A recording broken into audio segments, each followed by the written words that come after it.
Welcome to my channel. இன்றைக்கி நம்ம சேனலில் முட்டை மசால் எப்படி செய்கிறதுன்னு பார்க்கலாமா? அதுக்கு முட்டை வேக வச்சு வச்சுருக்கேன். வெங்காயம் பொடிசாக நறுக்கி அதை தாளித்து விட்ருக்கேன்.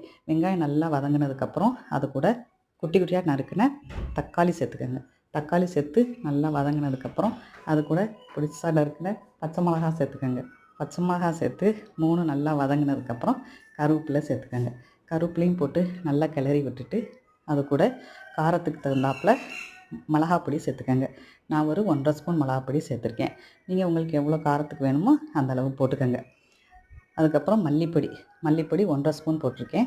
மஞ்சப்பொடி கொஞ்சம் 3 பொடியும் சேர்த்து இந்த மசாலா கூட சேர்த்து நல்லா கிளறி விடுங்க. தண்ணியெல்லாம் ஊற்ற வேணாம், நல்லா கிளறி விட்டால் போதும். நல்லா கிளறினோடனே மசாலா வாடையெல்லாம் போயிடும். நல்லா கிளறி விட்டுட்டு அதுக்கப்புறம் இது கூட ஒரு விழுது ஒன்று சேர்க்கலாம். நல்லா கிளறி விட்டுட்டுங்க. இது கூட ஒரு தேங்காய் விழுது, அதுக்கு தேங்காய், சோம்பு, கசகசா 3 சேர்த்து நல்லா மசால் அரைச்சிக்கங்க. விழுதை அரைச்சிட்டு அந்த விழுதை இது கூட சேர்த்துக்கங்க. பாருங்கள், ஜூஸியாக வந்திருக்கு பாருங்கள் கிரேவி.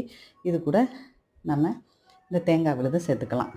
தேங்காய் விழுது சேர்த்ததுக்கப்புறம் அதிகமாக தண்ணி ஊற்ற வேண்டாம். தேங்காய் விழுது சேர்த்து நல்லா கிளறி விடுங்க. கொஞ்சமாக தண்ணி ஊற்றி கிளறி விடுங்க. இது மசால், இது சப்பாத்திக்கு தொட்டு சாப்பிட்றதுக்காக ஒரு கிரேவி பதத்தில் இருக்கும். இப்போ நல்லா கொதித்து வரட்டும் மசாலு. இந்த நேரத்தில் நம்ம முட்டையை 2 கட் பண்ணி வச்சுக்கலாம். இந்த முட்டையை ஒன்றா இதில் சேர்த்துக்கலாம். முட்டை சேர்த்ததுக்கப்புறம் ரொம்ப கிளறக்கூடாது, முட்டை உடஞ்சிரும்ல. அதனால் முட்டையை ஃபுல்லாக சேர்த்ததுக்கப்புறம் மெதுவாக கிளறி விடுங்க. பாருங்கள், மசால் முட்டை எல்லாம் ஒன்று சேர்ந்து வரணும். ஒன்றா சேர்ந்து கொதிக்கட்டும். போட்டு மூடி சிம்மில் வச்சுருங்க. இந்த நேரத்தில் நம்ம சப்பாத்தி ரெடி பண்ணிக்கலாம். சப்பாத்தி ரெடி பண்ணி நம்ம முட்டை மசாலும் சப்பாத்தியும் ஒரே நேரத்தில் ரெடி ஆயிரும். பாருங்கள், முட்டை மசால் நல்லா கொதிச்சிருச்சு.